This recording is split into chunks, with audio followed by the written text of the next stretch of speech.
Welcome back to Urban Regenerative Gardening. I'm going to show you how to garden without buying fertilizers, pesticides, how to seed save, how to make compost, and a bunch of different ways, and some new ways that I came up with the last couple years. They're much easier, and some ways are fast, some ways are slow. The faster ways take a little more work, but you get good quality compost that way too.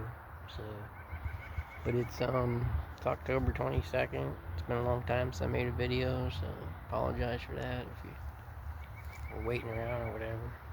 But hopefully you're watching some of my old videos and whatnot. So, but here it is, March 22nd, and it's time to start getting back into it. There's my garlic coming up, looking good. I put a really decent amount of compost down in the fall, everywhere, almost everywhere, over half the garden. And this area here, I just put a good 2 or 3 inches down all the way through. I planted the garlic, just kind of shoved the bulbs in the ground and then put the compost over top of it. And they seem to be really doing pretty good. Right here where there's nothing, I tried something different. I had some old plants in here and the seeds. I scattered the little bitty bulbs all through here. So it's kind of an experiment through here. So we'll see what happens there. And then on the end there, they look good too. My strawberry patch is coming to life. And here's a little, you might not be able to see it, but there's a rabbit's nest right there. And so with regenerative gardening, you just leave the wildlife alone. You want to encourage diversity in wildlife, insects and stuff. You don't really want to, if you know it's a bad insect, a bad larvae or whatever, you go ahead and kill it if it's something that's going to be destructive. But overall, you're looking for balance, so you leave something like it, like right here in the winter, you can see the difference. See the difference there all of a sudden. It's different. In the middle of the winter, the rabbits ate this area, and here it is. It's fine. Come back to life. Might even do better. So it's like you don't really want to worry about it. Something like that. And let's see. This was my potato patch last year, and I pulled the potatoes out of probably 2/3 of it on this end. But this end here I didn't. So it's nice today and it's good. It's a rare nice day, so I'm gonna go ahead and dig these potatoes up today. And let's see what else we got. There's another spot where I didn't dig potatoes up last year. Some just came up on their own through here last year. You probably see my videos. And what I did was the potato vines came up, and when the potato vines laid down, I just kind of buried them with compost, and trying to promote more potatoes that way. So there's that. And then what I've been doing the last couple years is, like in the fall when the leaves first start to fall, and I kind of like not really mow the grass for a little while before the leaves fall, and then when the leaves fall onto the tall grass, I take that mixture. I put my bagger on my mower and pick them up, pick the combination of the grass and the leaves up. That way it's already mixed for you, and there you got your perfect compost mix of grass and leaves. Just something I came up with. And you can do the same thing in the spring. like my neighbor over there lets me, on this side, lets me clean the yard up. And over there I do this, what I was just telling you, in the fall. And then I'd come back in the spring, because, like, you know, the leaves keep falling after I'm done with that. And then I come back in the spring over there. Same thing. Wait for there's leaves all over. Wait for the grass to come up. Certain height. Do the same thing. Boom, mixture of grass and leaves for compost again. And just something just came to my mind, and it just works really great. You make a really big, they call it like a hot pile. If you make a really big enough pile, and you get the mixture right with the grass and the leaves, and some water, you gotta get the moisture level right. And then turn it once a week, twice a week, whatever you got time for. And within a month, you got compost. So that's something I came up with. And so today, I'd like to turn this pile over here. This is one of the piles I made that I was telling you I waited for the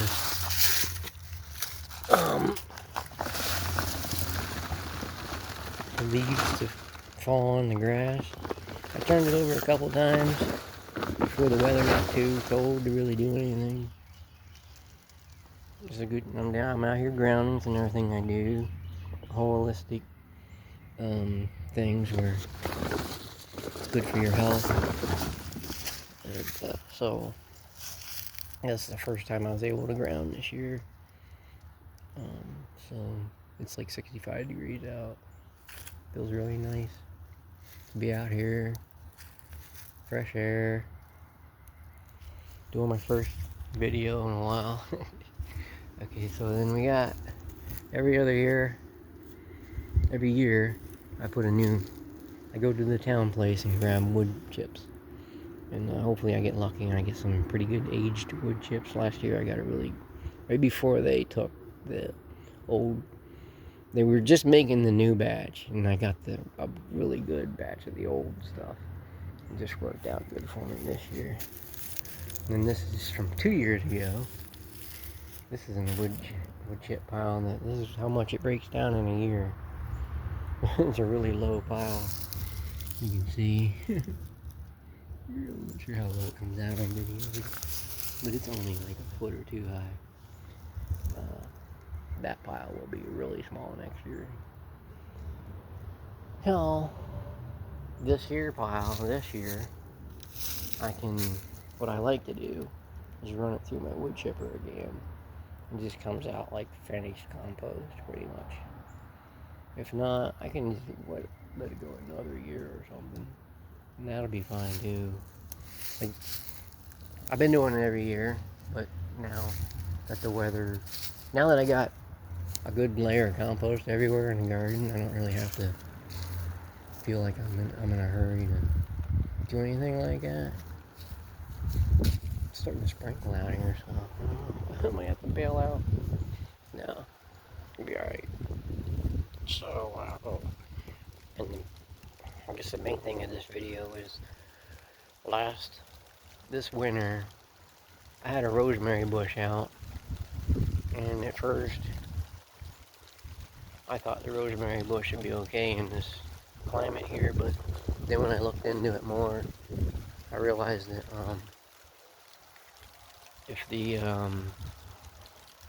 if it's like an average winter in this area here, northeastern Pennsylvania, the rosemary bush will be alright, but if it's below average, it'll kill it. So I was kind of I realized that, I was like, let me keep an eye on the weather, you know. And the first half of the winter, it made it through. So, I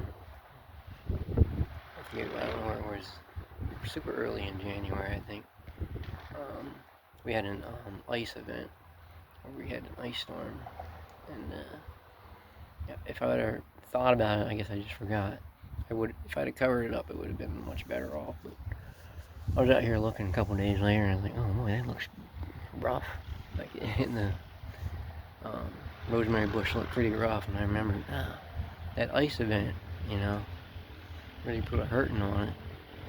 Didn't look dead or anything, but you could tell the difference. And then right after that, we had one of those solar vortexes that came through, and it was bad. You've probably seen it, you know, you probably remember it, the whole country pretty much. But so what I did was go over and look at it now. I think that rain stopped. Just ducked on my porch for a minute. Okay, so here it is. Before that solar vortex hit, I covered it up with this tote. I kind of figured, well, with it being and it worked out pretty good. I don't know. I haven't looked under here yet, so it might be dead. I don't know. So I figured I'd try something. But one thing that worked out good was right after I covered it, we got that large amount of snow, because that's when the solar vortex first came, was when we got that large amount of snow. And the whole thing was just covered in snow. And that'll help insulate it. So that looks pretty dead. Looks like it's probably dead. But you never know. Stay tuned, maybe it snaps back.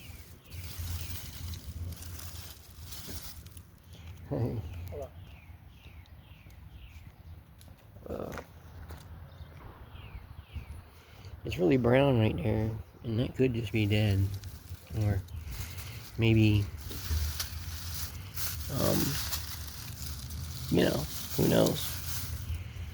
It being in that black on some of these hot days, or you know, really sunny days, it could have just baked it too.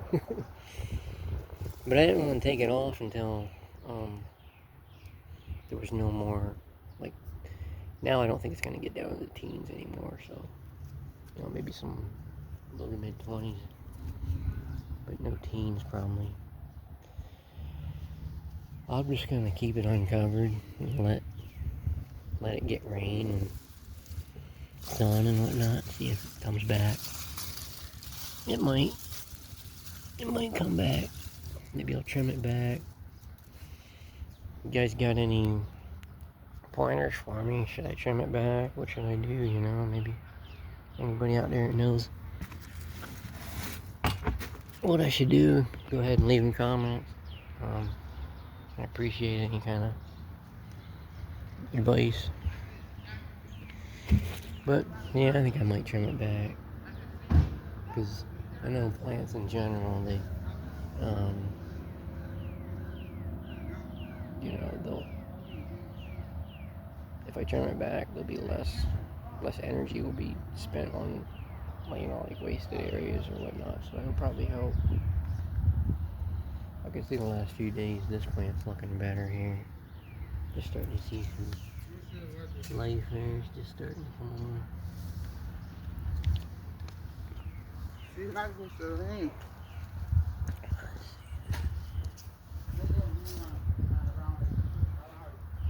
Yeah, so that's that. So what else? Over here in my carrot patch.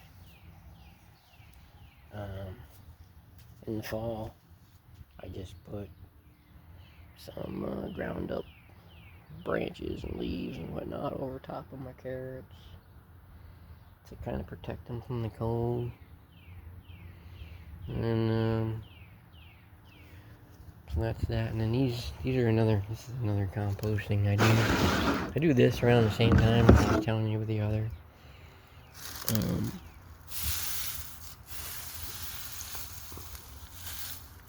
And this one, you just kind of turn it and make sure you get the moisture right in there and stuff. And that's like going along pretty good there. You just gotta get back, turn this and make sure the moisture's right in there. And this takes a little longer than the hot pile. maybe twice the time, maybe 2 months. It doesn't get as hot, so it doesn't happen as fast. But just keep an eye on it. Let's see how this other one looks. I got 3 of them.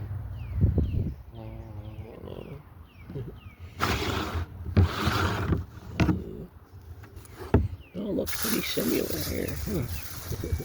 See, there's moisture down in there. I try to get the moisture right. I want it to be a little wet, but not too wet. Now, this is some good looking stuff now. Like grass clippings. Sometimes you can be too heavy on the grass, not enough leaves, too heavy on the grass. This one's a little bit heavy on the grass, you can see. But, you know, and the only problem with it being heavy on the grass is it kind of clumps up compared to if you have it. But this stuff doesn't feel like it's clumping up too much. So that's cool. That's the only thing, when you get too much grass, get kind of clumpy.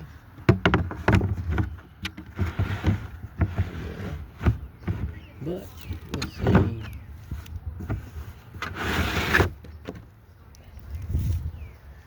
What else is there to talk about?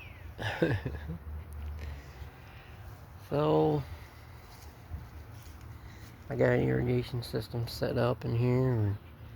Every area has its own little line, its own little irrigation line, kind of hose buried.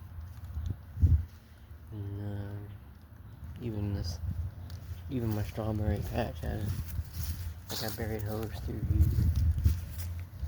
Got their own little irrigation system. So I just put timers. We're over here on the house here.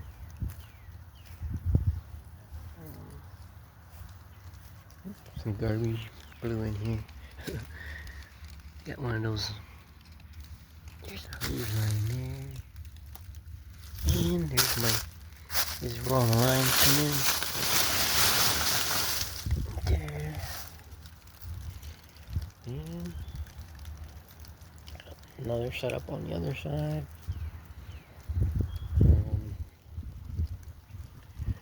So probably ought to get to work digging up some of these potatoes. Well, I used my pitchfork and rooted around in there. Most of them were totally destroyed by the cold. But I guess a couple of them, these ones must have been deeper in the ground. So I got a few good ones. But on a normal year, it would have been just the ones really close to the surface that would have been like mushy, but the ones that were just down a couple inches would have been fine. But this year was not normal. It was much colder than normal. So that's that. I'm going to go ahead and trim this back now. Anyway. So, well, thanks for watching all the way through. See you in the next video. Like and subscribe. I know I'm supposed to say that earlier in the video, but I never seem to remember. Just too busy trying to make the video. I don't really, put much thought in these videos. I just come out and just talk about what I'm doing. And, if you like that kind of content, like and subscribe. See you in the next video. God bless.